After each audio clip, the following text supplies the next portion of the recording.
Hi, I'm Blake Buse, and I'm your marketing technology maestro. Hey, I'm Greg Marshall. I'm your social media marketing strategist. And this is the Modern Marketers Podcast.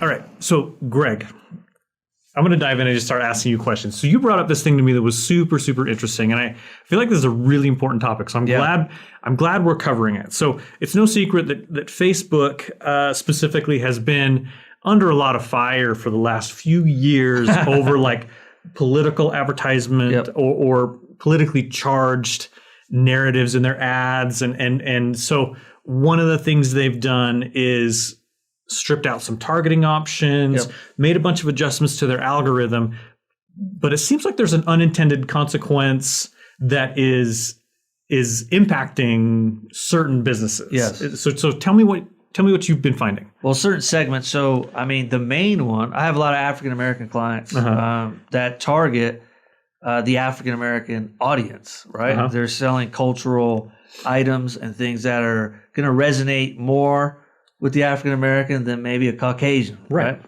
And one of the things that I've noticed with a lot of the changes, and I think this has to do with there were so many issues politically just a few years ago, and people may be profiting off things that they shouldn't be, is Facebook kind of did the knee-jerk reaction. So my guess could be they might bring it back, but anyways, what I mean is Facebook took away a lot of targeting options that would go after or be able to target the African American community or other, other ethnicities. So you can kind of target your ad. So it's been a progressive checkoff from maybe 2-3 years ago. You could actually target people, like it was a targeting option, people that are most likely African American or most likely Hispanic or whatever, right? Those options got taken away. Then they slowly started to take away some of the interest targeting that you can go after that would imply that the audience may be of a certain race or ethnicity. For example, they took away a lot of the publications that were used for targeting to target the African-American community. And they have taken off. I've got other clients that sell other even deeper niches than that. They've taken away those interests that would target that culture. And so what's interesting is during these changes, the knee-jerk reaction seems to be over time, they're taking away more and more targeting towards those types of groups, which I think is a little bit challenging if you're trying to sell cultural items and broad targeting may not be the best option. Maybe it could be, but it may not be the best option because you're not able to start to talk to the people that you're selling to a certain culture. Right. So I find this super interesting because I've also seen publications in just broad publications. Well, let me talk about what we mean by publications. Right, a lot of people may or may not realize this, but you used to be able to say target a magazine. Correct. And say, I want to go after people that are interested in this magazine, or target even like a TV show or something like that. And those targeting options have been kind of removed. But when you started talking with me about that, I knew that those targeting options had been removed. But when you started talking with me about that, I didn't realize how much of an impact that had on, special, interest groups, minority groups, ethnic groups, because I've never targeted like that. It's one of the things that I bump into because I'm white. I don't that stuff doesn't come across my awareness a whole lot because I'm white. But you have a lot of other people in those ethnicities targeting specifically to those ethnicities that are being deeply impacted by this, and they've had to change their marketing strategy more than someone like me, who has much more general audience.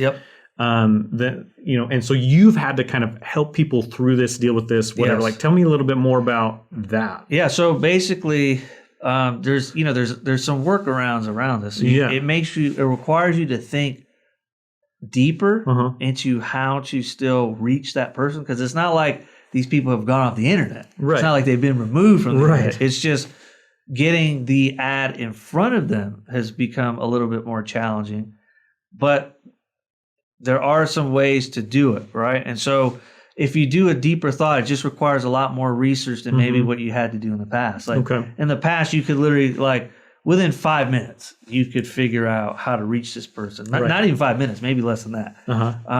But now it's more like, you know, you have to switch things up. You have to think deeply on what else would they do? Where do they live?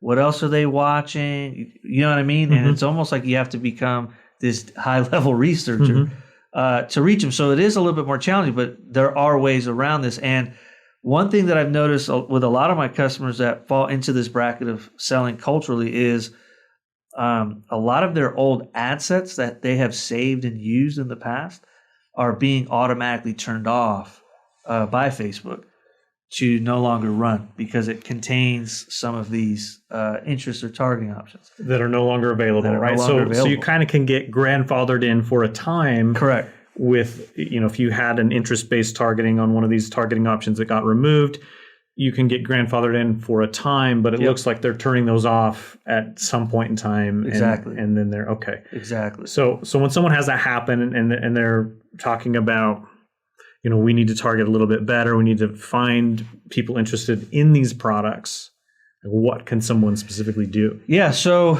this is kind of where I've almost seen the opportunity. So because I've had a lot of pushback with, I guess, and it's funny because I actually have run into this personally running my own ads. So I understand the thinking. This is what, you know, before we started recording, we were talking about. I wanted to challenge us to see, is there something to it? So the pushback I would get is, and you know, you say quote unquote old days, a year ago, 2 years ago, right? But that is a long time for digital marketing. You could, you know, there was a lot of people teaching Facebook courses on, you know, layer your targeting, put your ad in front of the absolute perfect person, and that would work. But now, now that doesn't work anymore because a lot of those targeting options are gone. Right. And so what you mean by layering, just to clarify for any, you know, if you're listening and you're not sure what he means by layering, that was when you would pick an interest and then you would say, okay, and they're also interested in this interest as well, and they're also interested in this interest as well. So you're layering those interests and making the audience smaller and smaller, but hopefully more relevant. Correct. And that used to work. Like when I started ads, that was like the thing you had to do. But now you're talking about going more broad. Yes, and here's the thing. All these changes hurt the advertiser that has a lower budget. Okay, so this is what happens. In the past, these courses were very attractive to people who had, I guess, lower ad spends available because you could literally enter the market, do your layered targeting, get in front of the absolute perfect person and spend $5 or $10 a day and actually have a positive return on investment. Right. And this was a strategy that was taught a lot, especially to the culturally driven community. And now this is not really available or a viable strategy because number one, a lot of the interest is taken away. Number two, the extra laying with all the data that Facebook no longer gets doesn't work.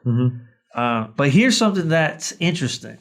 So there's a couple of techniques that I've used.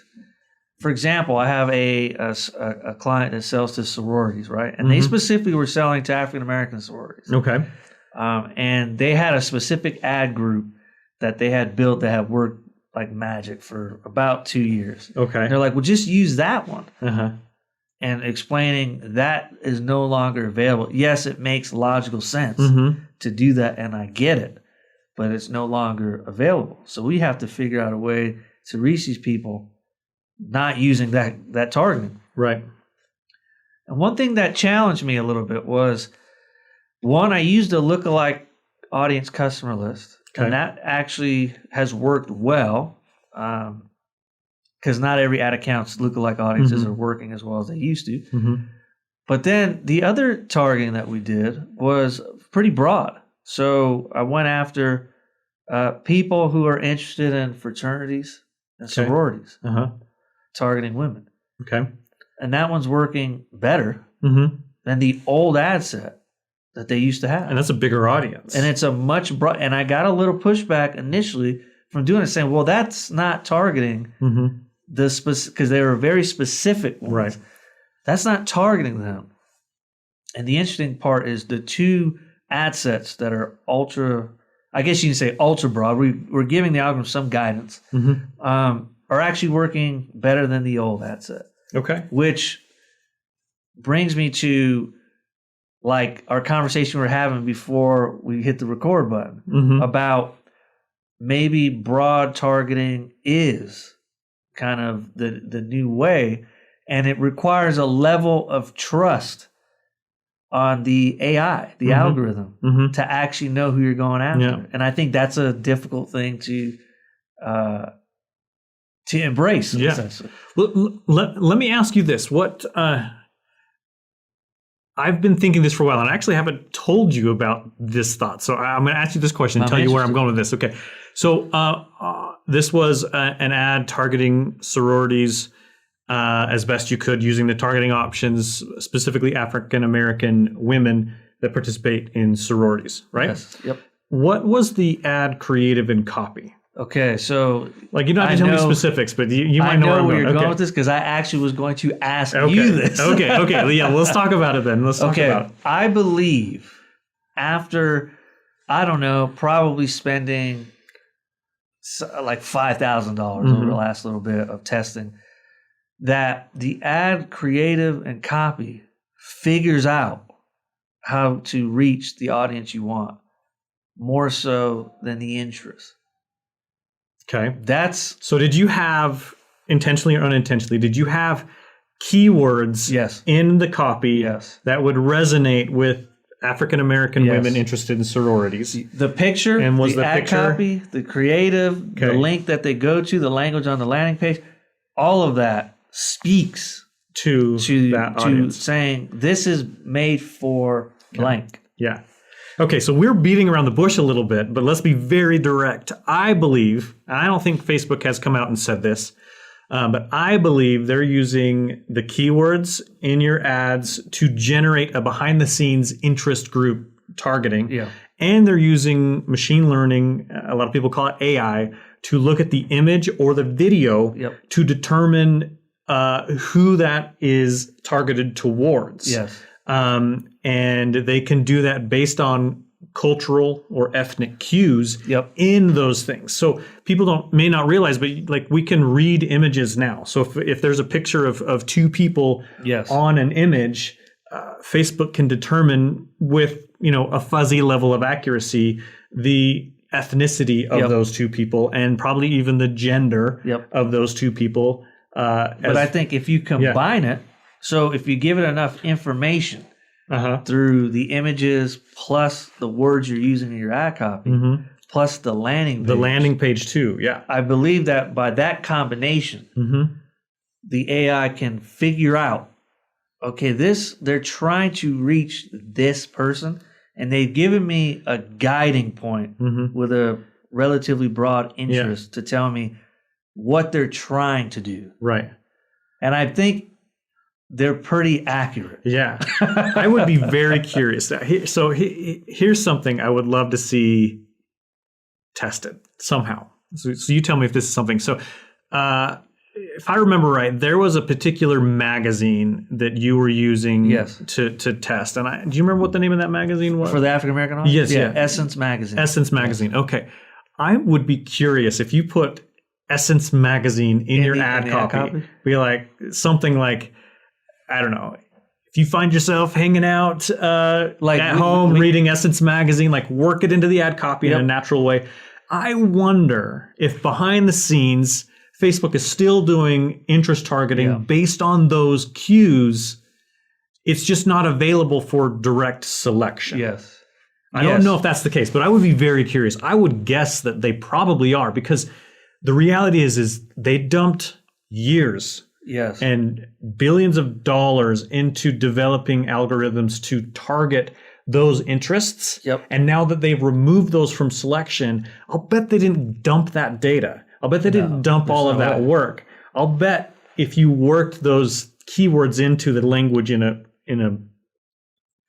not in a keyword stuffing kind of way, just a natural state, where you're building, where you're almost thinking backwards to how you used to think. Before it was targeting, like ultra precise targeting, and then put any ad really in front of you. You didn't even have to be good, just any ad. Now it's reverse, where you're thinking, how do I make the ad creative, the ad copy, and the landing page help build what I'm trying to attract? And let's talk about landing page for a minute. A lot of people don't think about this, that when you put the Facebook pixel on a page, you're basically giving them permission to scrape and index all of the information on that page, just like a search engine does. You're giving them the ability to do that, and then Facebook knows that landing page is the next step from this ad, and they want to make sure that everything's aligned, so you can put those keywords and that information in there as well. Even video language, because Facebook has the ability to transcribe language in videos and then use those words as part of their algorithm to determine who specifically would be best to see this ad, even on the landing page, like content on the landing page. I think, and this is where I believe the shift in mindset, including myself. I'm not excluding me from this. The mindset shift needs to go into making those ad creatives and landing page experiences as a way designed to attract the right audience. It's almost like fishing. I love fishing. It's like you can go into a lake that has a ton of different fish, but what is it that causes you to catch a specific one if you're looking to catch it? It's actually the bait, right? Which you could say is the offer, is the ad creative. Is the landing page, the ad creative, that whole combination right there. It almost doesn't matter. Like let's say if I went to, this could be a bad example, but let's say we're using fishing and I'm like, well, I want to catch a trout, but I use everything that trout hate. Even though my targeting is perfect. If you're in the right fishing hole, the right time of year, the right time of day, but the lure that you're throwing into the water is something that trout don't like to eat, it's not going to work. It won't work. And so that's almost kind of how you have to think about, now that the targeting's kind of gone. You have to use the number one thing that works all the time, which is the bait itself. Is what matters. Because if you have the bait that they absolutely love, particularly in the season that they're in, at the time of the year that they're in, with the right weather and all that, the right depth, if you have that bait, you don't have to be so perfect, because it's going to attract them anyway. You see what I'm saying? And so I'm almost viewing the ad creative as a way to tell these advertising platforms, this is my bait. You should be able to figure out who I'm trying to go after based on your historical knowledge of when people use this bait, what type of fish it catches. Now that's that was something we hadn't talked about before. And I'm glad we're talking about this now, because this is shifting. I've always said, especially since iOS 14 change, I've constantly told people, you need to do your final bit of targeting in your ad copy, but I didn't really consider this level of depth to that, even including the landing page and the fact that Facebook can index all of that language and use it as part of their algorithmic targeting to get in front of the right people. I always just kind of considered the last bit of you go broad, but the last bit of targeting is in the human mind, and they need to self-select based on the ad copy. But it's more than that. I guarantee you the algorithm is using that as part of its who am I going to show this to? Well, and this is where we came up with this theory. It's actually from talking about Google's in-market audiences and custom affinity audiences. Where I was explaining to you how I have a fitness client that their ads are absolutely crushing it on YouTube. But we're targeting in-market people that are interested in multiple results for fitness. And then when I look at the ad placements, 99% of the results are coming not from fitness channels. Yeah. Which made me wonder, that's interesting, because I would have thought they're watching something about fitness and then they would go to this offer and purchase. But that's not the case at all. It's actually the opposite. Right. And this is where we came up with this conversation. Well, how is this AI putting it in front of the right person, even though it's not on a piece of content that has anything to do with fitness? Right. And that's where this conversation kind of started, because you're like, well, they have to be figuring this out some way. Yeah. What do they know? Right. How much do they know where it's still possible to get the results you want on unrelated channels? Yeah. So we dove in deep on this last week, mic not on. And then this week, before we turned the mic on. We should just keep the mic on at all times. Our podcast would be like 3 hours long. I don't know. Maybe people want to listen to a 3 hour long podcast of us. But but before we go too much further down the Google YouTube rabbit hole, I wanted to focus really quickly. We've talked about ethnic groups, but it also includes LGBTQ. Yeah, the letters I can never say correctly. I'm partially dyslexic, mostly with numbers, and so I do mix those up. But it does include, if you have a product or a service that's specific to that, that interest group as well. We're starting to see worse results in Facebook specifically with targeting that used to work really well. But then when you hop over into Google, Google seems to have really great targeting options on a bunch of different levels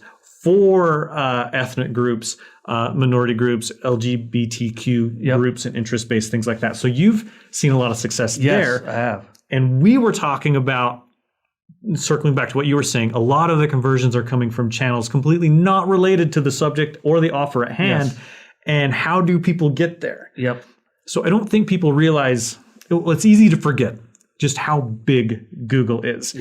We talked about this a little bit in our podcast last week about just how much more volume Google gets over something like Facebook. You and I spend all day in Google looking things up all the time. Me too.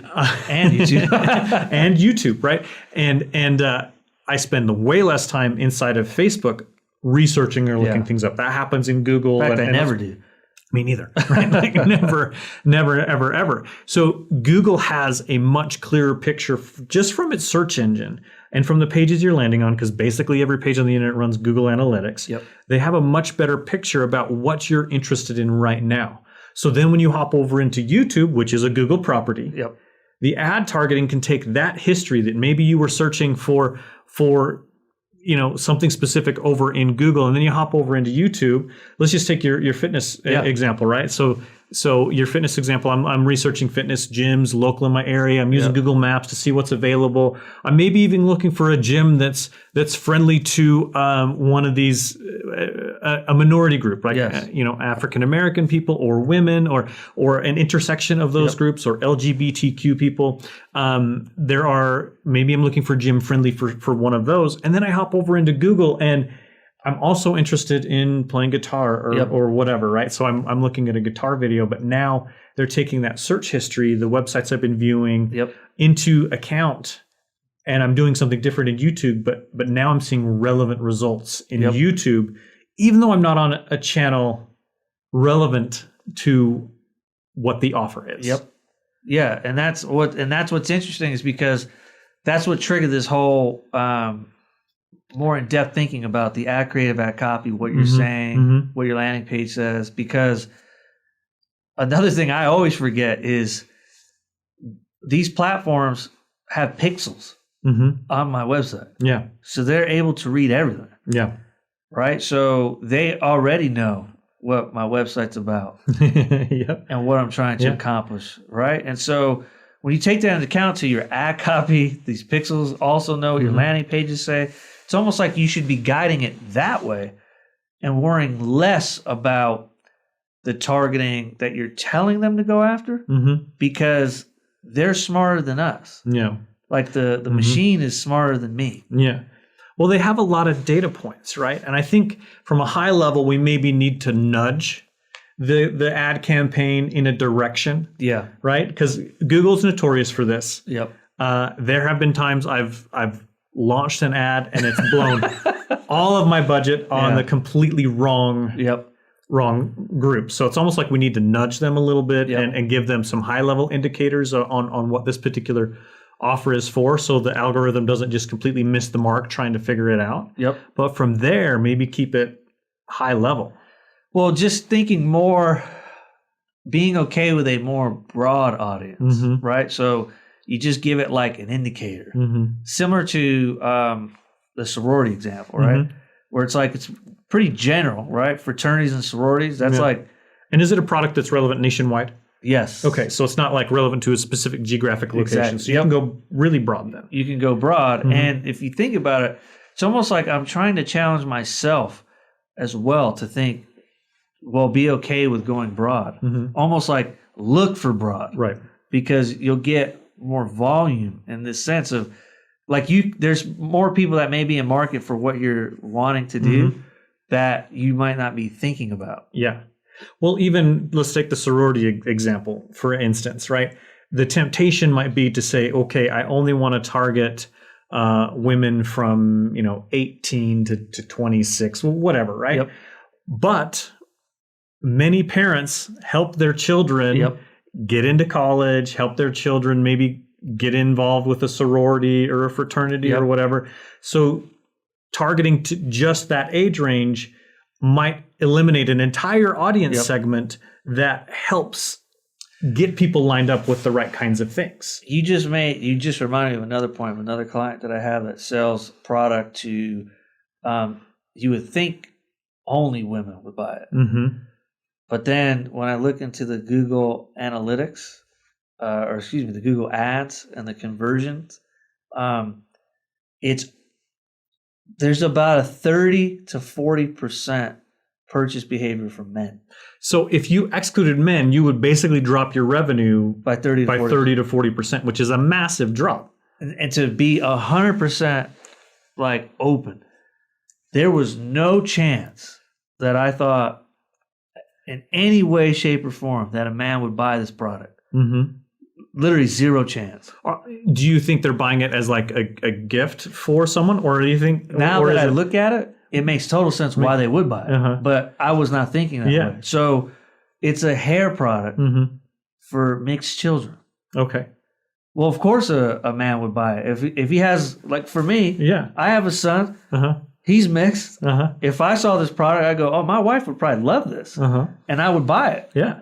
So it's like, so of course, but so you have to be careful of going into campaigns on predetermining who you think will actually purchase your product. Oh, I think that's a good point too, because we all have kind of an internal set of biases. We all do, right? But I have 3 daughters. And I'm constantly brushing hair and braiding hair. I do it. And my wife is a 20-year veteran hairstylist. Like she does a better job than I do with the braids, but I know how to braid. I know how to blow dry my kids' hair and everything. You have to teach me. I got a daughter on the way. You got a daughter on the way. All right. It's fun. I love it. It's actually a good times. But I don't normally buy products surrounding that. But I totally could. Sure. I sometimes do buy hair bands and things like that. And at first I didn't know there was a difference between types of hair bands for doing hairdos and things like that. But now I do. And so if you saw an ad that, let's say you were running into an issue of like, let's say you're brushing your daughter's hair, it's super curly, and you can never figure out how to like get it to go straight over it. I'm just making this up. I would have that would be a problem. I would need a solution to. You would see an ad. I would see an ad, and that would be relevant to me, even though I'm a guy. Yeah. So that's basically the point here of like this entire podcast is essentially also taking a look at broadening who could buy it and giving just indicators on who would be interested in this product, but then letting the machines kind of find that person, right? Yeah. And then you could probably refine later, right? Yes. And I would one of the things I would probably refine would be placements. Yeah. Right. Sometimes all of the platforms do this, but sometimes they put the ads in a placement, whether it's like a sidebar placement or whether it's a channel placement that's just spending money and you're not seeing clicks or results. So you can then just go narrow that down to to not include those places, right? So and that's where I think it's almost like you should start broad first, budget willing, and then start chopping things down to like refine it. But I think a lot of times you'll be surprised on some of the results you'll get where you'll think, I never would have thought initially that my buyer could be this. Yeah. But the data is showing me that they're buying. Yeah. And so I should start maybe thinking about either expanding that segment or being more open to different audiences that you just feel like would never be interested, but they are. And even taking the time to test out ad creatives using different keywords. And landing pages, and landing page keywords and things like that, and not going nuts with that because you could go down this rabbit hole that would just consume a ton of time. But once every few weeks, say, okay, we worked these keywords in there and they seem to be working well, but let's come up with a related set of keywords. Yep. Everything else the same. Just swap out some of the copy, throw in some of these new keywords, and see, right?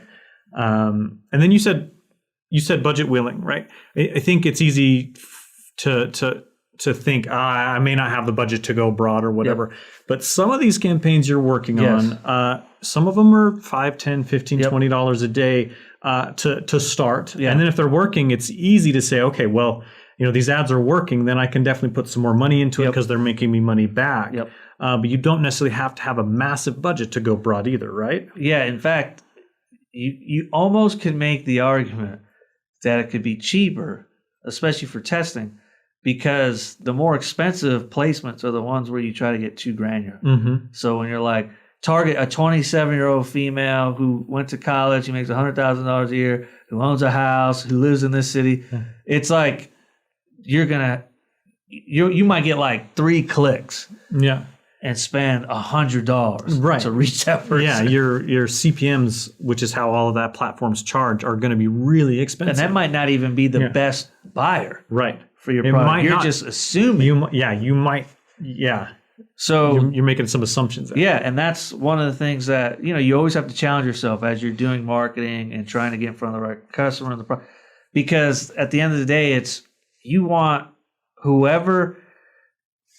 To me, the golden rule is whoever is beating your door down for your product is your customer versus who do I just want or who do I believe. Who do I believe, right? Is my customer, right? And this is a good reminder when you do targeting to think not who do I just want, and it reminds you of my initial business that I launched way back in the day, which was we wanted, high level rich athletes who wanted to train 5 days a week and were all in on just getting better.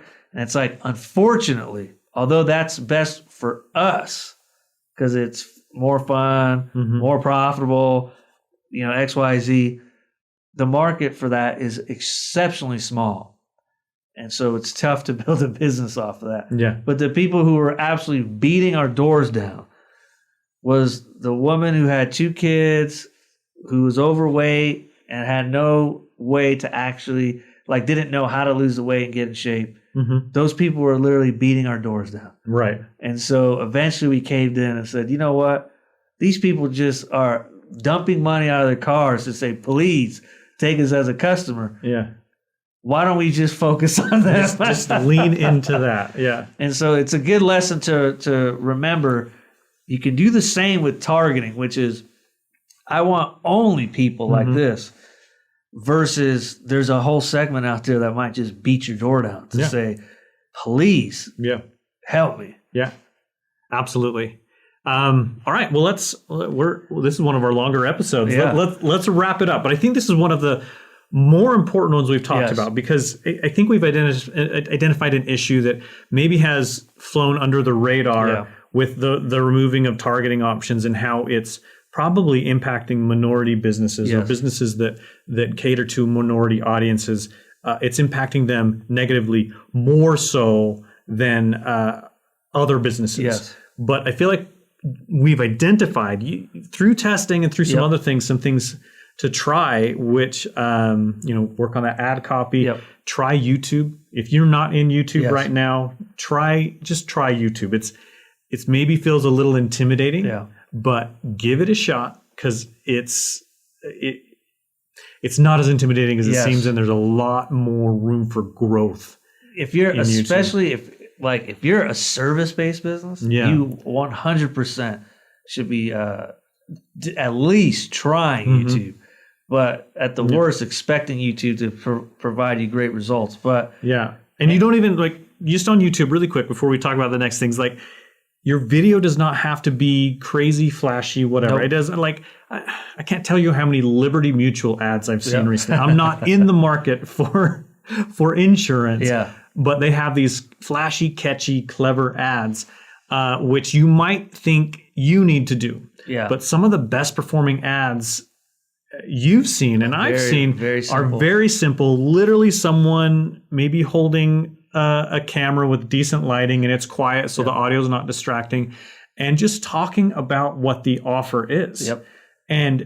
And sometimes that's all you need. You got to realize a company like Liberty Mutual is trying to get hundreds of thousands of more customers, but most businesses out there, they just need a few hundred more customers. A few hundred more customers is a big win for many businesses out there. And so you don't need flashy ads or whatever. Just make sure you've got okay lighting and the sound is easy to hear. Your voice is easy to hear, and just be authentic and speak. And that's literally it. And I think, if you're e-commerce, definitely look into utilizing Google.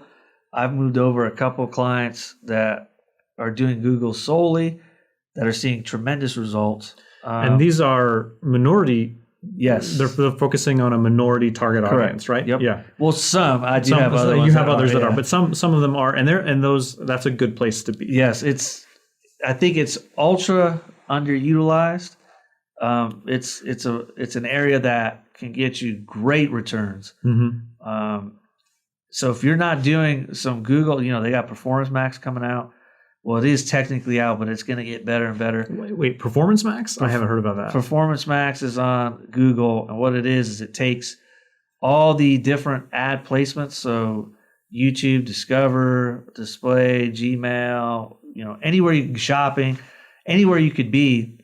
And you create a bunch of different marketing assets, and then Google's AI then pushes it in front of the person that you want based on the conversion goal, the ROAS goal. Interesting. And they puzzle piece those assets together, right? So you'd have individual headlines, like a list of headlines. You'd have a list of images, a list of description tags or different whatever. Different videos. And then it will puzzle piece all of those together. And that's interesting. We should talk about that more on our maybe on our next episode. Cool thing that I've tested with that so far, that's pretty, that can give you a lot of good information.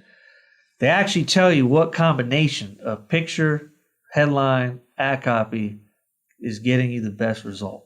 Which, if you think about it, you can use that information for your ads and other platforms. Yeah. Oh, snap. Okay. All right.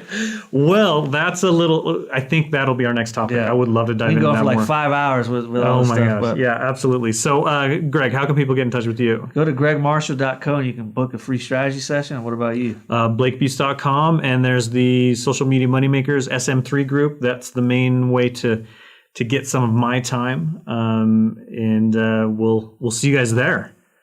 Talk to you next time. All right. Bye.